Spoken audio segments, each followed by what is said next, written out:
What is up, Team Boosted? Welcome to another video. Today's video is on the 73-240Z and our quest to make it at least run 10s. And to do that, the entire rear end is coming out today. Some of it came out last video. We had planned to use the R200 that we have, and then I was going to find axles and rear disc brake conversions and all of that fun stuff, but it was kind of difficult and expensive to find all those pieces individually, and then there's some custom work that needs to be done. So I think that I found a better solution, and that is the S13 subframe. It's right on the ground, right over there. Let me show you.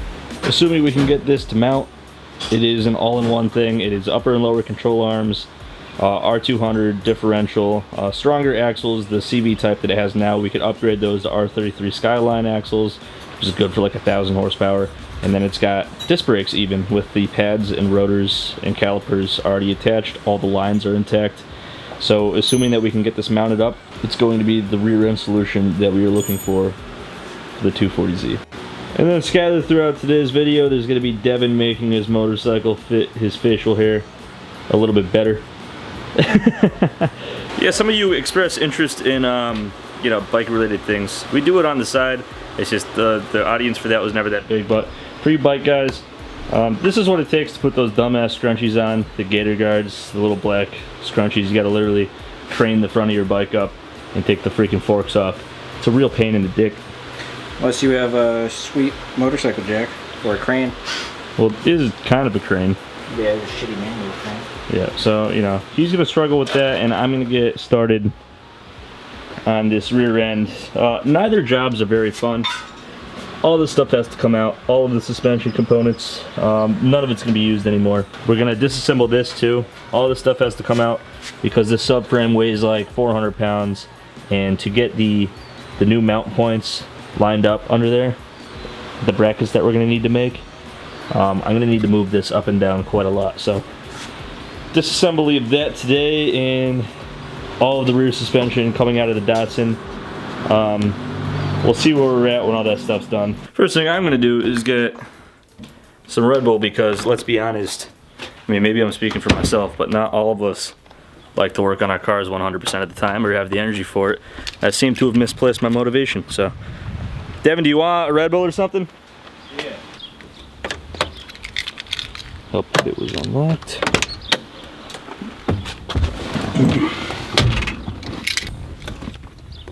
It's always weird. It's on the left side. I still forget it.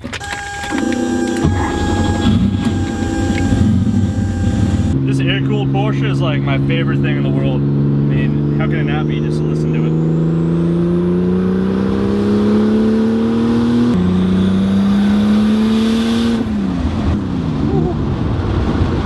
It's so good. I don't know why they gave me a bag. That's weird.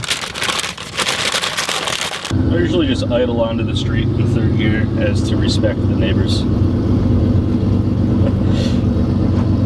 The lady up the road isn't too pleased with us.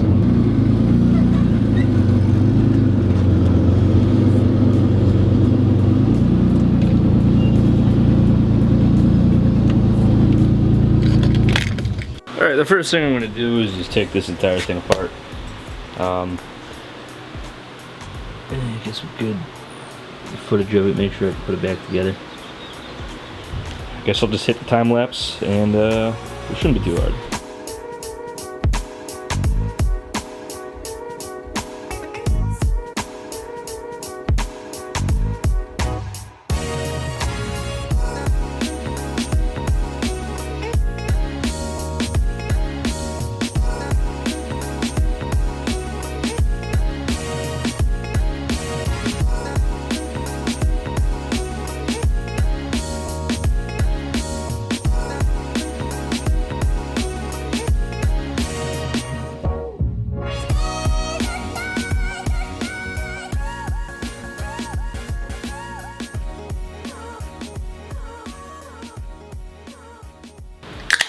That wasn't that bad.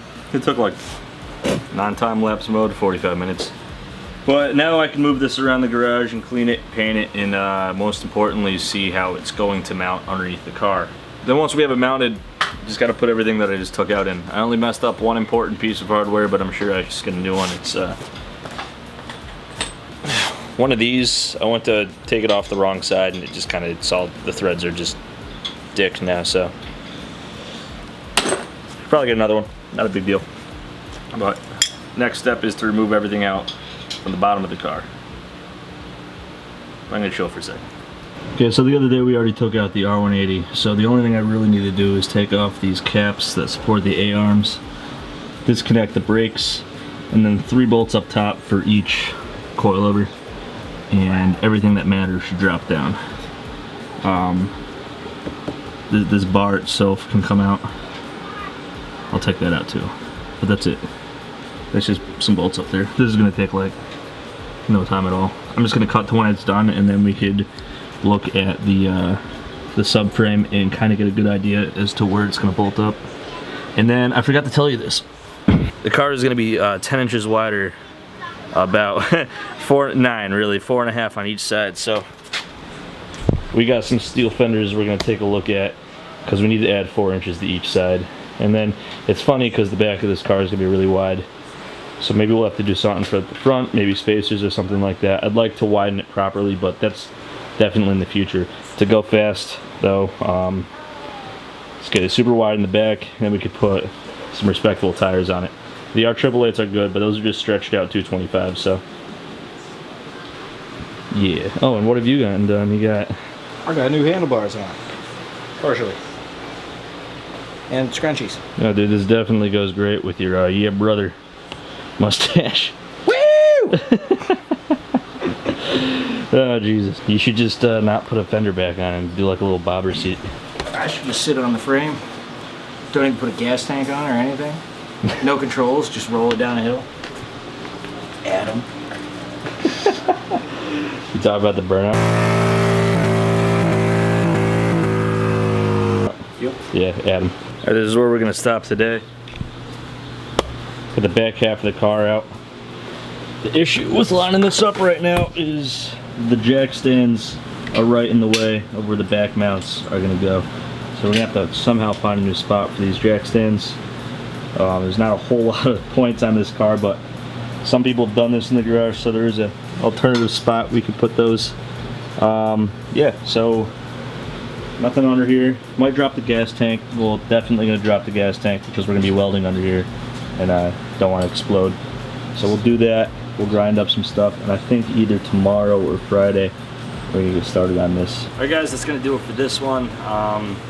Kind of a weird video, but it's an important one because we're going immediately to stage 2 with the rear end of this car, and the parts just arrived way sooner than we expected them to, so why not start on that today and then try to tackle it this weekend. Yeah, we ordered them. Warehouse happened to be in San Diego, so some guy literally delivered it the next day. So that was pretty cool. It's gonna be pretty awesome to have an S13 subframe in the car. Like I said, it's 9 inches wider from hub to hub than what was in it. So we gotta do something with the flares. We might just go ridiculous flares. Might be cool. Who knows? I mean, at least if it's gonna go that look. I don't know how to describe it. It's ridiculous. Yeah, it's for a purpose. It's not just we don't want to put really stupid deep dish wheels. It's because we want a strong rear end. So moving forward with that, and then Devin did some bike stuff on the side today. Pretty good day, but we're gonna wrap it up now. It's getting kind of late. Devin's gonna pick a winner for this video's giveaway. If you guys are not familiar with the channel, we give away products from boostedshades.com every single video. Even if you guys don't win, please check out boostedshades.com. It's the best way to support us. Alright, this video's winner is Craig Laurie.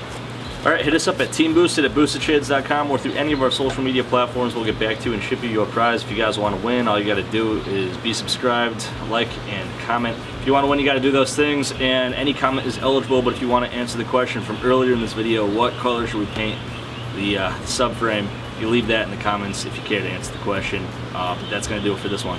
As always, guys, thanks for watching. We'll see you next time.